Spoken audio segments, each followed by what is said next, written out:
नमस्कार दोस्तों, कहानियों के इस चैनल पर मैं शैली आप सबका बहुत बहुत स्वागत करती हूँ। दोस्तों, डॉक्टर भीमराव अंबेडकर ने कहा था, मैं किसी समुदाय की प्रगति उस समुदाय में की गई महिलाओं की प्रगति से मापता हूँ। और इसी तर्ज पर महात्मा गांधी जी की कही एक बात याद आई, एक आदमी को पढ़ाओगे तो केवल एक व्यक्ति ही शिक्षित होगा, एक औरत को पढ़ाओगे तो पूरा परिवार शिक्षित होगा। कहना आसान जरूर है, लेकिन ना सिर्फ इतनी बड़ी बात कह देना, बल्कि उसे पूरा करने के लिए हर संभव प्रयास करना उससे भी ज्यादा जरूरी है। इसी विचार पर आधारित आइए सुनते हैं डॉक्टर रजनी रंजना जी द्वारा रचित अपनी शिक्षा के मार्ग में आई रुकावटों को दूर करने के प्रयास में रत एक बालिका की कहानी, सुहानी।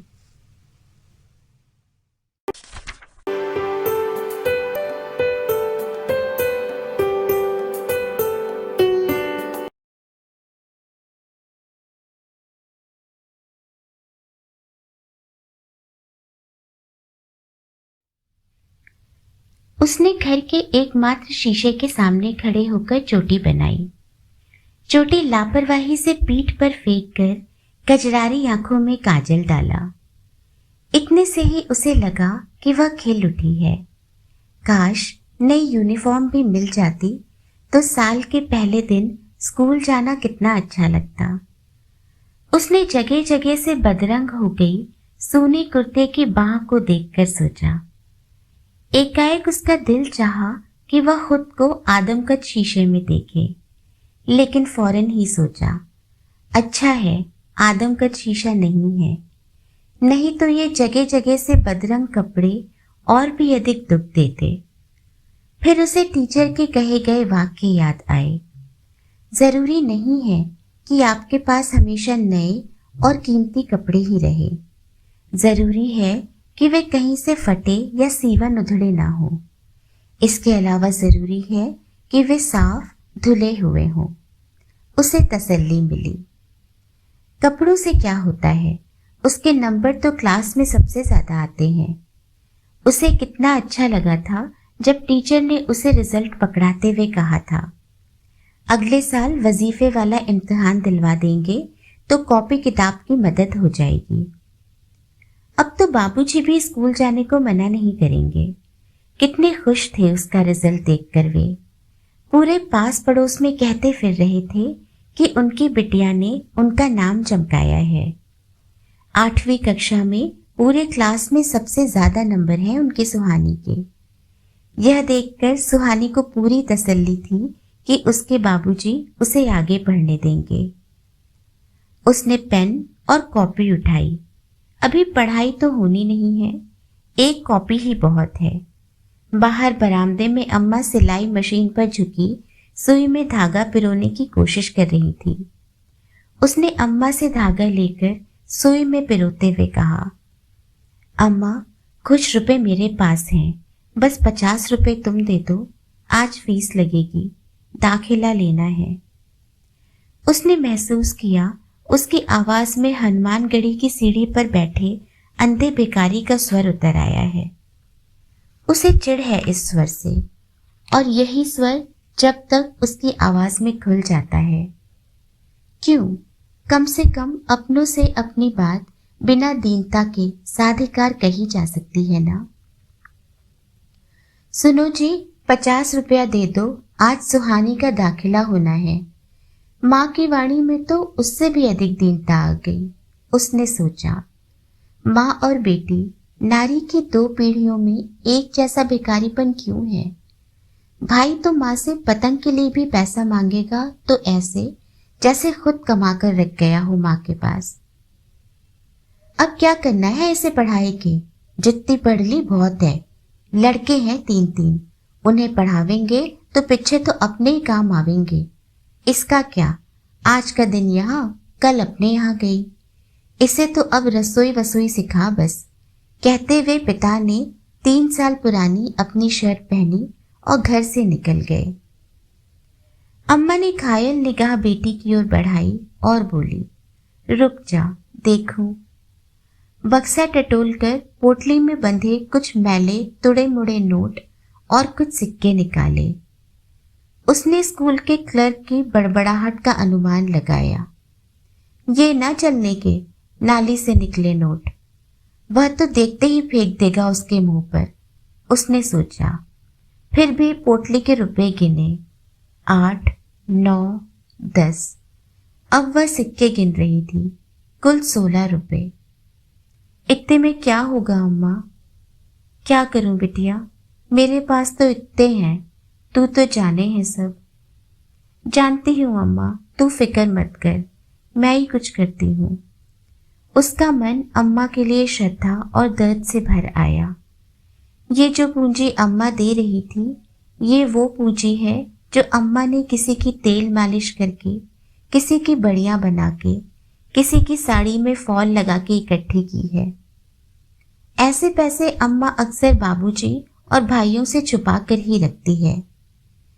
कैसी विडंबना है कि कड़ी मेहनत से कमाई गई राशि चुरौंधा कहलाती है, यानी चुरा कर रखी गई रकम। यह चुरौंधा ही महीने के आखिरी दिनों में सबके तन को रोटी की ताकत देती है, वरना बाबूजी की तनख्वाह तो आधी घर में और आधी बाबूजी की बीड़ी, शराब, दोस्तों की बैठकबाजी और बची खुची गोपाल की पैंट की पॉकेट में चली जाती है। धनी मनी तो बेचारे कभी बाबूजी के पास कभी अम्मा के पास रिझाते ही रह जाते हैं। अम्मा पतंग को पैसे दे दो, या अम्मा आज तो मैं 1 रुपया लेके रहूंगा, बस मुझे टॉफी खानी है। मेरे पास कोई पैसे ना है बर्बादी को, अम्मा 1 ही 2 बार कहती है, फिर ठोक देती है दोनों को, फिर आप ही रोती है बैठकर। अम्मा के इस चुरौंधा राशि का ज्ञान बस सुहानी को ही होता है, क्योंकि वह कभी किसी से अपव्यय के लिए पैसे नहीं मांगती। अब क्या करे वह, स्कूल जाने का कुछ फायदा नहीं। कोठी वाली आंटी दे तो देंगी, बदले में वह उनका कोई काम कर देगी, लेकिन इस समय राजू होगा। वह राजू की निगाह से बहुत डरती है। उसे लगता है राजू की आंखों में काली पुतलियां नहीं, चुंबक की 2 गोलियां फिट हैं और वह लोहे की गुड़िया सी उसकी ओर खींची जा रही है। इस खिंचाव से उसे बहुत डर लगता है। वह खुर्री घाट पर कॉपी और दुपट्टा फेंक कर लेट गई, उदास मन से। कुछ खा ले बिटिया, दिन चढ़ आया। तूने खाया? कहाँ री, गोपाल और मनी जाने कहाँ कहाँ रुलते फिरते हैं, घर में तो पैर ही न टिके हैं उनके। अम्मा के स्वर में बेटों के भविष्य की चिंता और आंखों में अंधेरा उतरता दिखा उसे। उसने फिर अपने सपने में स्केच पेन से आकार उकेरा, डिग्रियों से भरे एक पोर्टफोलियो का, एक ऑफिस का, और भी जाने क्या क्या। लाऊं? माँ ने बेटी की उदास स्वप्निल आंखों से डरकर धीरे से पूछा। तू भी खा ले अम्मा, मैं निकालती हूँ। उन दोनों की फिक्र मत कर, सवेरे चाय रोटी खाकर निकले हैं, दोपहर से पहले क्या घुसेंगे घर में। उसने थाली में दाल भात निकाला, एक मिर्ची के साथ थाली अम्मा की ओर बढ़ा दी। उसने अनुमान लगाया दोनों भाइयों के खाने के बाद कितना भात बचेगा, उतना ही कटोरे में तेल नमक के साथ खाने लगी। जय का दाल न ली तूने, ले मेरे से ले ले, कुछ ज्यादा है। नहीं अम्मा, तुझे पता है तेल नमक से भात मुझे अच्छा लगता है। उसने दाल की महक प्राणों तक महसूस करते हुए दाल खाने की इच्छा को बलपूर्वक दबाया और सोचा, अच्छा हुआ कि धनी को मामा ले गए, नहीं तो अम्मा बेचारी को तो इतना भात भी नसीब नहीं होता। कितने दिन से खांस रही है, दवा नहीं पा रही है, कहीं जो टीबी ना हो गई हो अम्मा को। यह ख्याल बरसाती लीच की तरह चिपक गया। उसने अंतर्मन से प्रार्थना की, हे घोड़ा खाल वाले गोजू, मेरी पढ़ाई के विघ्न टाल दे। 1.25 का प्रसाद चढ़ाऊंगी। 4 अक्षर पढ़ जाऊंगी तो घर के दलिद्दर कटेंगे। खा चुकी, ला कटोरा मुझे दे, बर्तन साफ कर दूं। फिर कोठी वाली मेम साहब का सूट सिलना है। कटोरा हौदी में रखकर बोली, मैं जा रही हूं, देखूं कहीं कुछ रुपए मिल जाते। कहाँ जाएगी? अम्मा के स्वर में चिंता, दीनता और ग्लानि तीनों ध्वनियां समा गई। मैं ही देखती हूं। तू कहाँ जाएगी अम्मा? तू आराम कर, अब भी सांस फूल रही है, खांस रही है। मैं देखती हूँ, बर्तन मत करना, मैं आके कर लूंगी। यूं तो किसी टुच्चे के आगे एक मुस्कान उछाल दूं तो 50 क्या 100 ले आऊं। वह स्वगत ही बड़बड़ाई। अम्मा की छाती की धड़कन बढ़ गई। मरी, ऐसे ही विचार हैं तेरे। स्कूल छुड़ा के बैठा दूंगी घर में। तेरे बापूजी ठीक ही कहे लगे हैं मुझे। माँ की आंखों में दर्दीली खांसी उतर आई जैसे। अरे अम्मा, तू तो जाने है मैं ऐसा कुछ नहीं कर सकती। मुझे तो खुद ही इतना डर लगे है इन बातों से। वह हंसी, एक कल्हड़ निष्पाप हंसी, और माँ के गले से झूल सी गई। मैं जा रही हूँ, मशीन पर भी मैं ही बैठूंगी, तू आराम करना भली। कोठी के पिछवाड़े से निकली खिड़की के दरवाजे से देखा, राजू पढ़ रहा था। उसने अंदाजा लगाया 11 बजे होंगे इस समय। आंटी अकेली सामने लॉन में होंगी। वह लॉन में गई।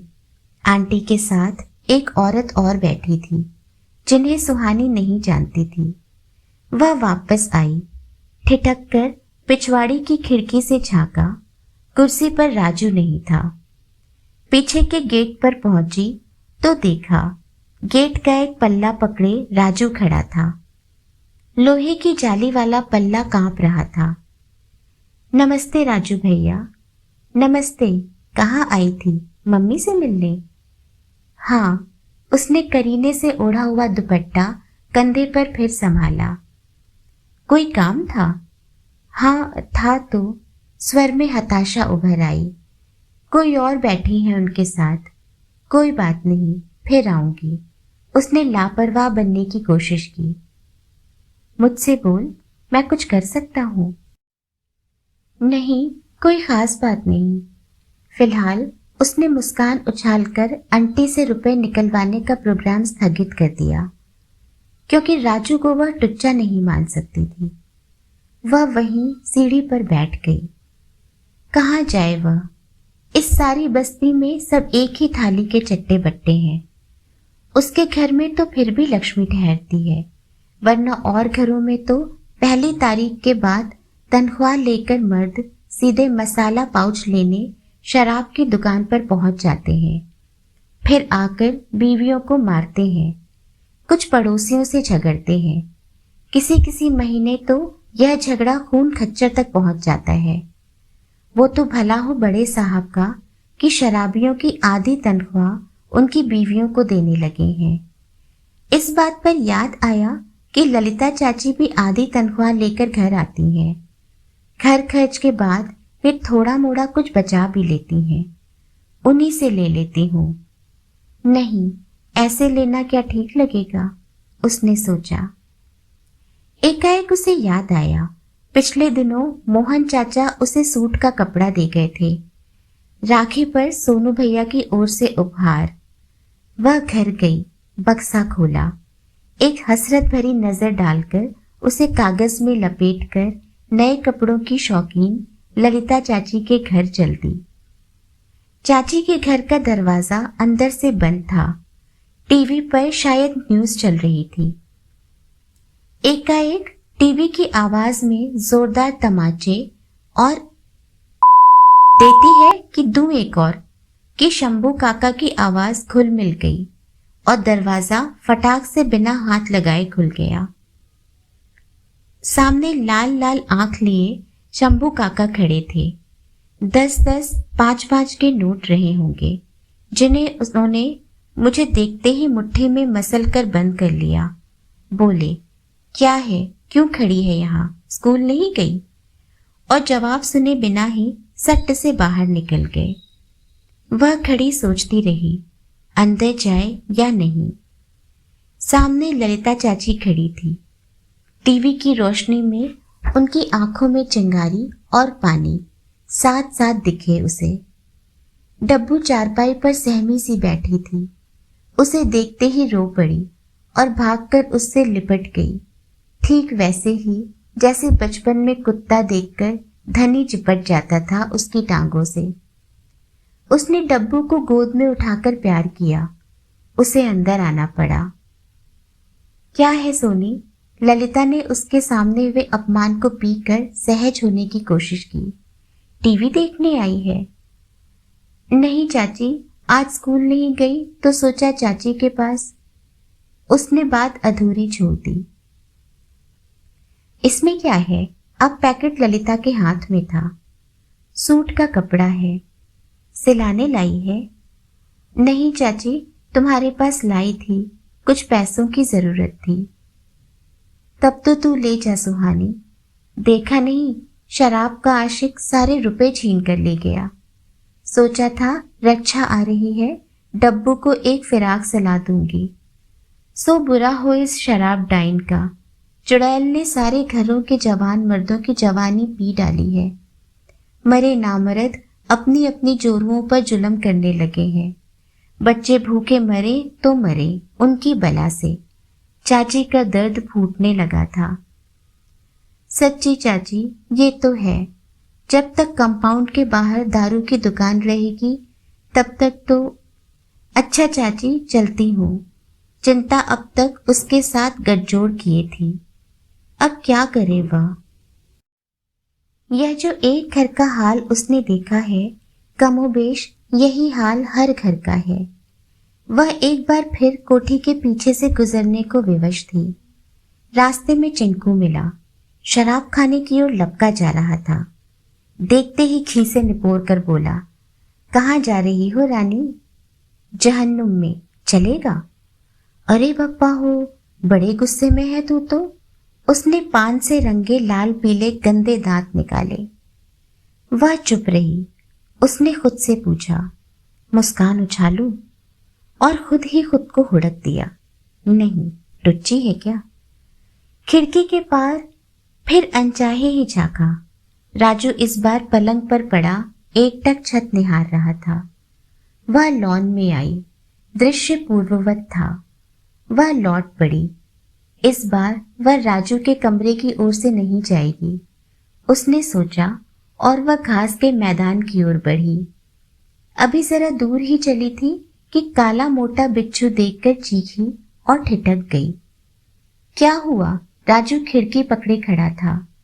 बिच्छू राजू भैया, उसके पूरे बदन में सिहरन हो रही थी। ठहर, मैं आ रहा हूँ। राजू के हाथ में मोटा डंडा था। उसने जोर से मारा। बिच्छू तड़पने लगा। अधमरा करके ना छोड़ना राजू। ये कीट जंतु तड़प कर मरते हैं तो शैतान बनकर मारने वाले को सताते हैं। सुहानी डर से अब भी कांप रही थी। अच्छा, शैतान सताएगा तो तुझे आगे कर दूंगा। मुस्कुराकर राजू ने डंडा वहीं फेंक दिया और उसकी ठंडी पड़ी हथेली कोमलता से थाम ली। स्पर्श की उस ताजा गर्मी ने सुहानी में जैसे शक्ति और साहस का संचार किया। कितनी बार कहा है नीचे के रास्ते से निकला कर। बरसात में लंबी घास में नहीं चला करते। चल उधर। राजू ने आदेश सा दिया और वह मुग्धा सी पीछे पीछे चल दी। कमरे की दूसरी सीढ़ी पर राजू बैठ गया और उसके हाथ से वह पैकेट ले लिया। ये क्या है? लेडीज सूट का कपड़ा है। कहाँ ले जा रही है? कुछ पैसों की जरूरत है, इसलिए इसे बेचने जा रही थी। कितने पैसे चाहिए? मुझसे ले ले। ऐसे कैसे ले लूं मुफ्त में? उसने भोलेपन से कहा।